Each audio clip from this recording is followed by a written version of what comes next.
Boa noite, pessoal. A gente vai apresentar um trabalho sobre o México. Esse trabalho é baseado em um texto do professor Daniel Hernon Nicolás, ele que é engenheiro civil, mas que continua sua vida acadêmica pesquisando as questões das cidades, de formação de cidade, muito na área de urbanização. E ele faz um texto denominado Globalização e Exclusão no México, um enfoque sociogeográfico. A partir desse texto, ele pretende discutir o processo de globalização e os seus efeitos dentro do território mexicano.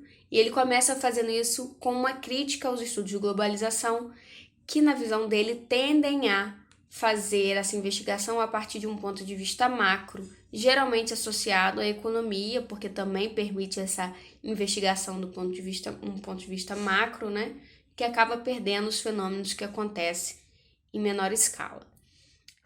Por causa disso, ele pretende, com esse estudo, fazer uma investigação não só econômica, mas também política, social, cultural e geográfica desses processos de globalização e exclusão.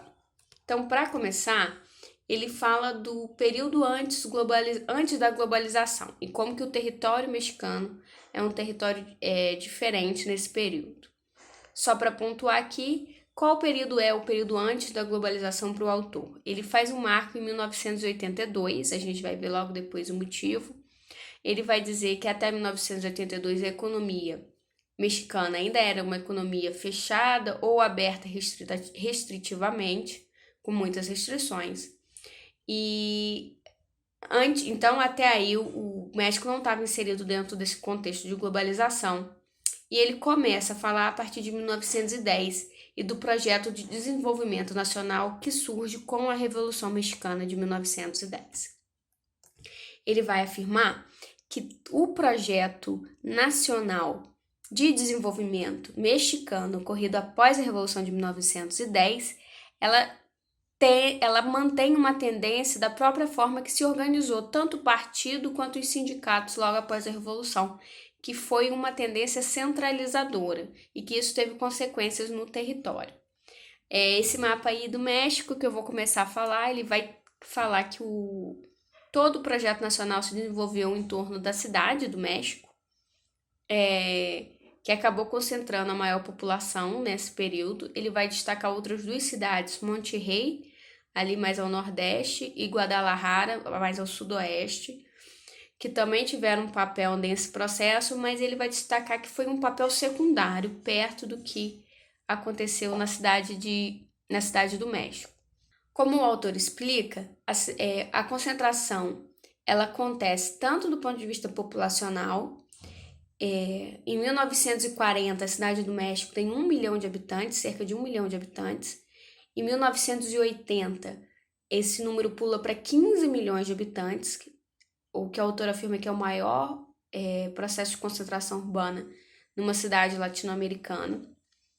E ele vai ressaltar que não é só uma questão de crescimento populacional.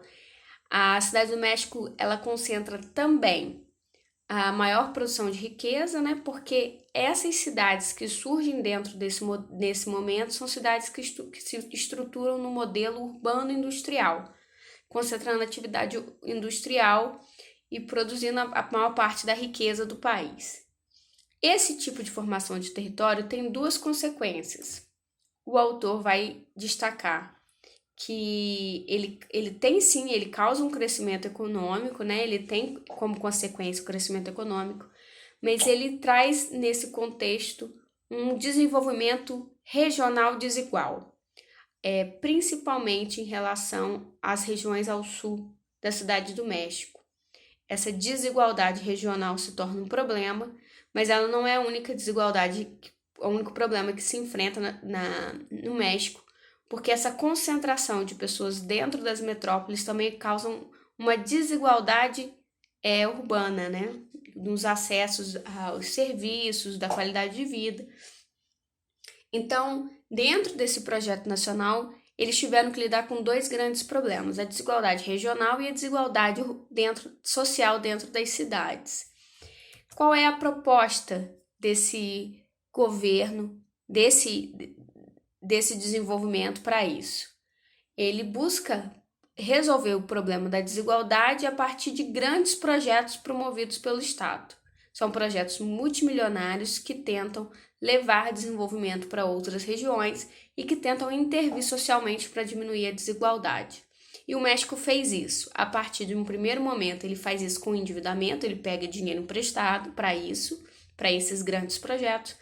Mas depois, a partir quando ele começa a receber rendas derivadas da exploração de petróleo, ele começa a usar esse valor das rendas de petróleo para desenvolver esses projetos. O autor vai dizer que num primeiro momento, causa efeitos, né? Ele tem um efeito de diminuir a desigualdade, mas que não consegue lidar com o tamanho do problema. Embora tenha algum efeito esses grandes projetos, eles não conseguem resolver o problema da desigualdade dentro do território mexicano. E além disso, essa ideia de uma economia fechada começa a ter contradições internas, que o autor vai apontar algumas, eu vou destacar duas. Uma é o abastecimento da população urbana, do mercado interno, que com as cidades, né, crescendo, o México não tem produtos suficientes, então ele começa a aceitar empresas que se destinem a isso. E também em alguns setores de indústrias que sejam mais específicas, como é o caso do petróleo. Então ele começa a abrir uma abertura restrita para o comércio externo, né? Todo esse projeto ele vai ruir com a crise do petróleo de 81, que caíram os preços do petróleo, e com isso caiu o projeto, porque você já não tinha mais a fonte de financiamento. Nesse momento, o México precisa repensar a sua estratégia de lidar com os problemas, e a partir dele que acontece a introdução do México dentro do contexto da globalização. A abertura direta dos mercados e o esboço de um novo território. No início dessa parte do capítulo do México, o Daniel Hernaux ele vai falar que a abertura dos mercados não é resultado, como pensam alguns observadores, da assinatura do Tratado de Livre Comércio de 1994, mas encontra suas origens no sexênio de Miguel de la Madrid. A crise da dívida externa provocou transformações estruturais na economia e na política externa do México. Então, o presidente Miguel de la Madrid, que assumiu de 1982 a 1988, ele assumiu em meio a uma crise e, decidido a não repetir as tentativas de manter o Estado desenvolvimentista, ele inaugurou um novo perfil de líderes do Partido Revolucionário Institucional, que era um perfil tecnocrata. A crise da dívida de 1982, ela era a mais grave até então, e tanto pelas condições internas de estagflação e pela falta de divisas, quanto pela conjuntura internacional de protecionismo comercial e do crédito caro. Então, para reerguer a economia deteriorada, o governo de La Madrid ele viu na aproximação política com os Estados Unidos um meio de conseguir apoio político e os empréstimos necessários para cumprir seus programas de reestruturação. Ele também desejava facilitar a entrada de produtos mexicanos no mercado vizinho, no caso, os Estados Unidos. Em 1986, o México ele aderiu ao GATT, rompendo definitivamente com o seu modelo de desenvolvimento originário e aderindo formalmente à narrativa da globalização, que era uma pauta em alta naquele momento. Então, o país ele também vai recorrer ao Fundo Monetário Internacional, o FMI, tendo sido a adoção de políticas econômicas ortodoxas e privatistas um condicionante à liberação de financiamento pelo FMI. Já Salinas, que vai vir após o Miguel de la Madrid, um outro presidente, ele já serviu como um aliado importante na estratégia dos Estados Unidos para a América Latina, diminuindo o tom crítico de La Madrid ao país vizinho, aos Estados Unidos. Então, ele vai apoiar a iniciativa para as Américas, que era uma proposta do George Bush de tornar o continente americano uma grande área de livre comércio, e propôs a liberação comercial dentro da Associação Latino-Americana de Integração, que é a ALAD. Ele foi uma voz ativa na rodada Uruguai do GATT para desregulamentar o comércio internacional e assinou acordos de livre comércio com alguns países da América Latina, como o Chile, a Bolívia e a Costa Rica. Salinas, ele reduziu os controles estatais sobre a economia que Lamadrid tinha deixado. Essas medidas elas incluíram a perda dos direitos trabalhistas, a desnacionalização do sistema bancário, a autonomia do Banco Central em relação ao governo, a maior participação da iniciativa privada no sistema de educação e a retirada de alguns direitos constitucionais sobre a terra que haviam sido conquistados pelas comunidades indígenas após a Revolução Mexicana. A lógica da abertura comercial, seguida pelo governo mexicano, ela apenas funcionaria se o mesmo comportamento fosse seguido por outros países. Reduzir unilateralmente as tarifas alfandegárias e não gerar um déficit comercial a partir dessa decisão, ela só seria possível se mais estados facilitassem a compra e a exportação de produtos mexicanos. Efeitos da abertura. Em primeiro lugar, houve um empobrecimento da população, a inflação ela vai se tornar endêmica, o que acaba gerando uma alta taxa de desemprego no país. Então, houve uma detenção do crescimento econômico, exceto na área de turismo, que acabou sendo beneficiado pela crise e pelas desvalorizações que estavam acontecendo com a abertura do mercado. Então, o México ele acaba por se tornar muito atraente para a indústria do turismo internacional e para os investimentos estrangeiros. A abertura do mercado ela vai afetar negativamente as indústrias tradicionais, sendo a cidade do México a mais afetada nesse sentido, porque era o epicentro desse tipo de indústria. E outros centros industriais tradicionais, como, por exemplo, os portos, eles também vão ser afetados, porque as áreas de exploração do ouro negro elas vão entrar em colapso com a abertura da região onde fica o Golfo do México. O outro efeito da abertura foi o alto crescimento da indústria maquiladora, que permitia importar matéria-prima e produtos semi-manufaturados que eram montados e transformados no México para depois serem exportados sem impostos sobre o mercado exterior.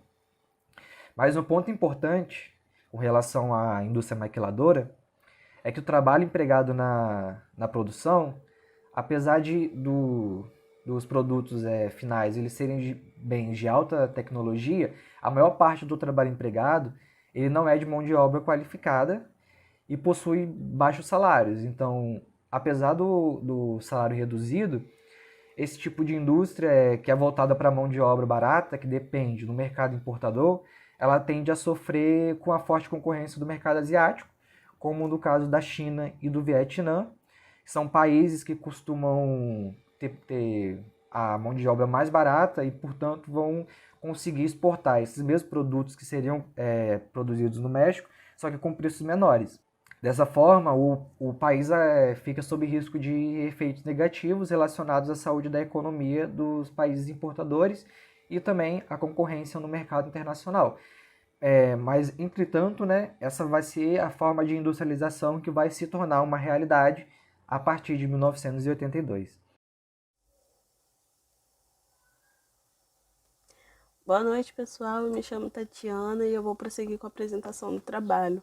Eu vou falar sobre a abertura formalizada e o território aberto.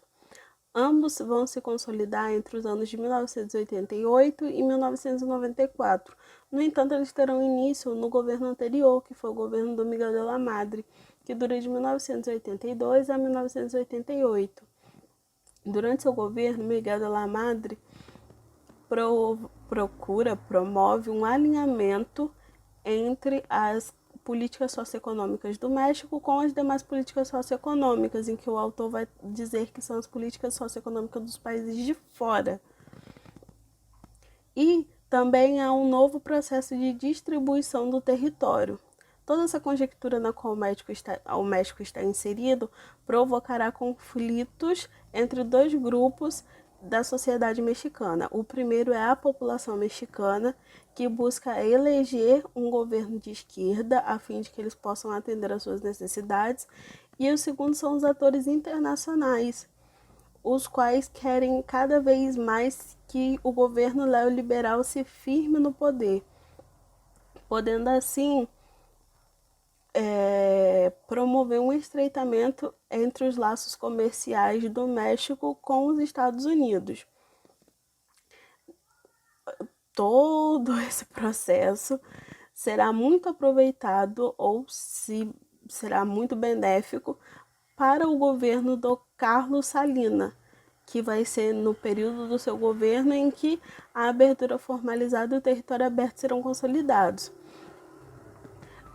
Com as questões territoriais que estavam acontecendo durante o período anterior, elas vão prosseguir e vão se ajustar dentro do período do governo do Carlos Salinas.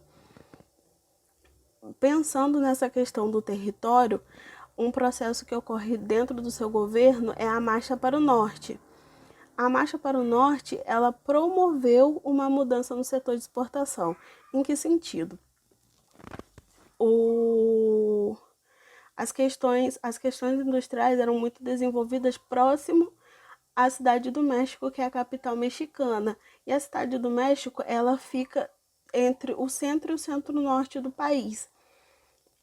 Mas que com essas mudanças territoriais, acaba que a sede industrial que fica no norte a sede industrial que fica no norte, ela atrai novas indústrias a fim de fortificar as relações entre fronteiras com os Estados Unidos. E aí, com esse crescimento da indústria, esse crescimento econômico dentro do país, acaba crescendo a assemelhação entre o México e os Estados Unidos. Em que sentido? O México ele deixa de ser um país que exporta,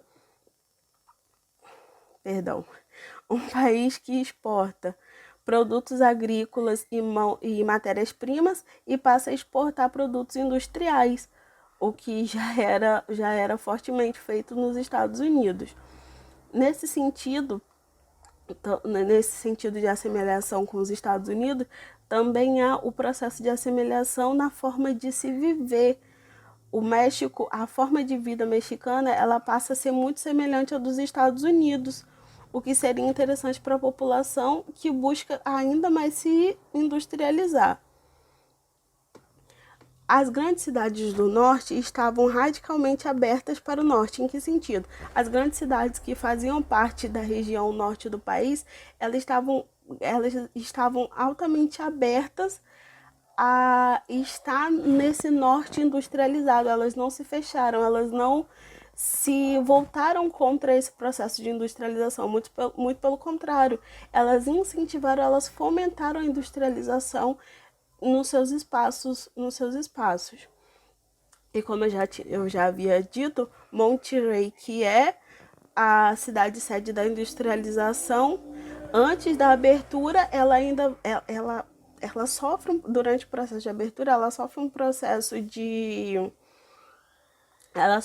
um processo que seria meio que uma estagnação, ela vai sofrer uma crise, os seus grandes grupos vão acabar sofrendo com essa crise, mas depois ela consegue se recuperar através de investimentos externos, que é isso que o governo neoliberal quer promover. Ele quer fomentar o processo de industrialização, ele quer derrubar as barreiras existentes. E falando de barreiras, as barreiras existentes que o autor vão citar serão 3. A primeira é a barreira física, que existe entre dois países, que seria, no caso, a fronteira que atraiu a industrialização para o norte. Existe a fronteira mental ou a fronteira móvel. A fronteira e também a fronteira entre a região do centro, que, como eu já disse, houve esse processo de distribuição, no centro onde estava a capital do país, e o sul. Então, o sul ele acaba sofrendo com todos esses acontecimentos.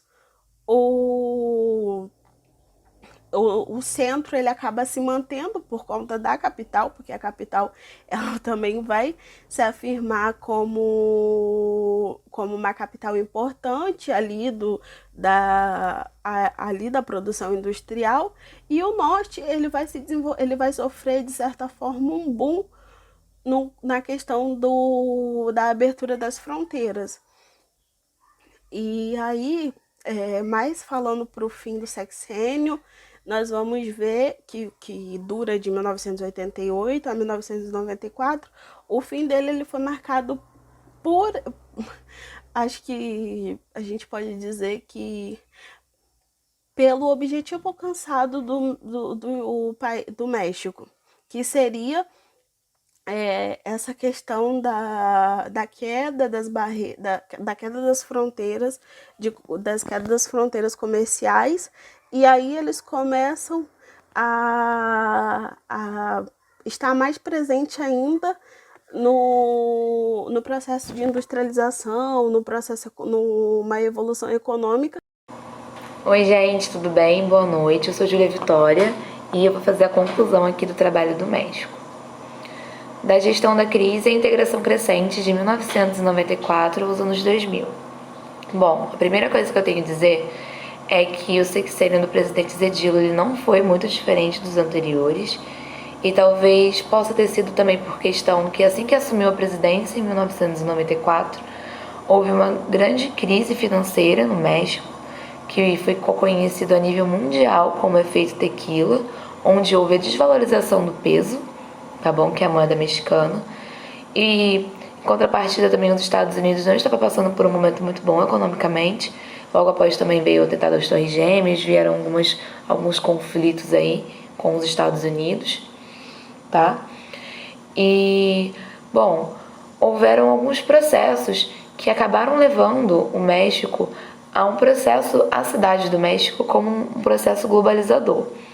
E alguns desses processos eu coloquei no tópico 2, né, que é justamente o lançamento de produtos no mercado global. Então o México estava produzindo e exportando os produtos para o mercado. A cidade do México também ela recebeu um forte investimento estrangeiro, então recebeu um capital. A cidade do México também ela foi sede de empresas exportadoras mexicanas e também sede de alguns organismos internacionais. E acabou ficando muito conhecida por isso. Inclusive também houve a internacionalização da sua arquitetura, que ficou conhecido a nível mundial, tá bom? Porém, a pergunta no tópico 3 que eu tenho a fazer é: a cidade do México como uma cidade globalizada? Apesar de todas as coisas que eu citei acima, não. A cidade do México ela não é uma cidade globalizada. Ela pode ser melhor definida como uma cidade que está em processo da globalização. E por que ela está nesse processo ainda e não pode ser ainda bem afirmada? Porque existem algumas coisas que faltam para a sua consolidação, como, por exemplo, a falta de políticas públicas para a inserção internacional da sua gestão, tá bom? A falta de planejamento estratégico e os poucos esforços para modernização acabam sendo responsáveis por ela não ser considerada ainda uma cidade globalizada. É importante ressaltar também que a cidade do México ela tem uma economia que sofre movimentos como se fossem movimentos pendulares, né? Ela tem muitos booms. Então, assim, por ser uma cidade onde tem um investimento estrangeiro, por ter sede de empresas e organismos multilaterais, multinacionais, ela tem muitos booms. Porém, os booms econômicos, eles são seguidos de períodos de recessões. Então, essa certa instabilidade acaba por limitar um pouco as chances da cidade do México ainda ser vista como ser consolidada no mercado como uma cidade global. globalizada, né? Uma coisa também é que ainda o México é muito dependente do vizinho do norte, os Estados Unidos. Isso acaba prejudicando bastante esse processo globalizador também no México e na cidade do México. Mas uma coisa que vale a pena destacar é que o México ele acabou tendo todas as suas regiões atingidas pelo processo globalizador, inclusive o sul, onde era muito excluído, né, economicamente e tudo mais. Até justamente por isso, a sua exclusão deu origem ao movimento zapatista, que ficou muito famoso, muito conhecido, e essa exclusão acabou causando uma inclusão dessa região sul ao restante do México. Vale a pena destacar também o plano Puebla-Panamá, do Vicente Foz Quezada, que assumiu a presidência nos anos 2000 e ficou até os anos de 2006, e ele realmente tinha uma política diferente dos gestores anteriores. Ele insistia na necessidade de implementar a região sul do México, a região norte, como também as demais regiões mexicanas e os demais países latino-americanos. E ele acreditava que fazendo isso conseguiria ver um maior destaque na região sul, né? E também faria com que houvesse um certo zelo pela biodiversidade existente no sul da região, como também das comunidades mais tradicionais que ele residiam. E ele queria fazer isso por meio de conexões de estradas. E ele tinha muito receio de que, se os Estados Unidos adentrassem no sul do México, assim como fizeram na cidade do México, essas questões mais históricas, essas memórias fossem perdidas, tá bom? Então ele foi diferente porque ele não focou só nos efeitos do NAFTA, assim como fizeram as gestões anteriores. Ele focava realmente fazer a inserção do sul no mercado e preservar as suas características. Se a gente parar para ver como foi esse processo esse processo globalizador dentro do México, a gente pode acabar definindo como que foi um processo muito rápido. Então os Estados Unidos ele adentrou com muita sede ao pote, esse processo foi realmente rápido demais. Então a cidade do México cresceu de um nível em que não se conseguiria mais, não tinha mais dimensão, né? Tanto que é uma cidade muito populosa. Ele foi marcado por muita desigualdade social, porque quando há muita riqueza também há um contraste muito grande de pobreza, tanto na cidade do México quanto nas outras regiões, tá? E isso faz com que haja um recorte espacial muito grande em relação aos demais.